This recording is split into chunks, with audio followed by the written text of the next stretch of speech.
So the penultimate stride, this is the one that I talk about all the time, how to utilize, how to optimize speed, and it's that second last stride. So I have a pretty cool drill that you can do right out of your gym, out of your house. You just need a couple resistance bands. Let's take a look at how to set it up. So you'll notice what I've done here is I've anchored a band to a fixed object. You're gonna wanna make sure that this is nice and sturdy so that you don't pull something off the wall in your house.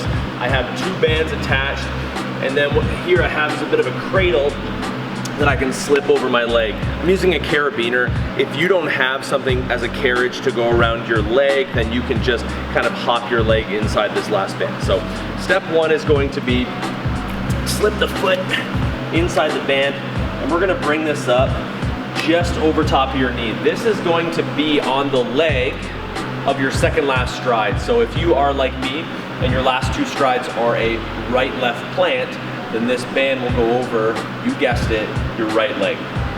We want to set up with a little bit of tension. You're noticing that I'm not walking this way out.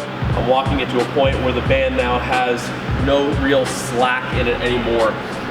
We are going to do a slow kind of momentum-based fall into this penultimate stride, and then we're gonna drive off the left toe and punch our right foot forward. This is gonna help our body to recognize when transitioning through these last 2 strides that we're trying to accelerate through this stride as opposed to just drift or kind of haphazardly gallop through that stride.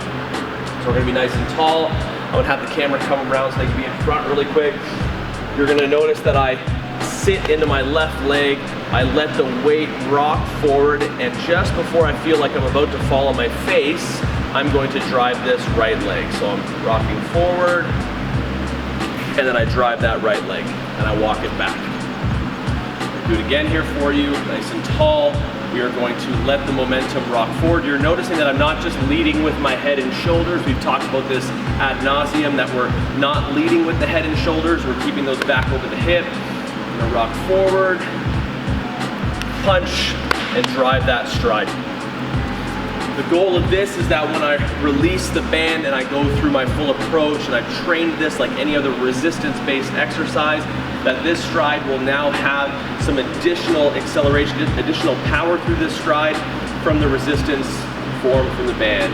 You'll notice as well my arms come back just as if I was loading a normal jump. So big breath in here, rock forward, and drive.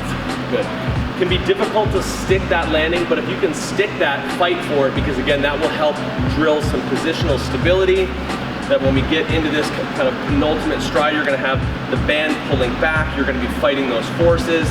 There's a lot of great work happening here neuromuscularly during this drill. So I recommend giving this a try. Start with a light resistance band. You're not going to be able to do much. I apologize, I think I'm tangled.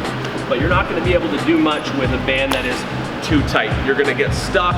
It's going to kind of affect the actual cadence of your penultimate. We don't want to change the cadence. We want to accentuate it. We want to complement it with some resistance from the band. Thanks for joining me again, guys. We'll see you soon.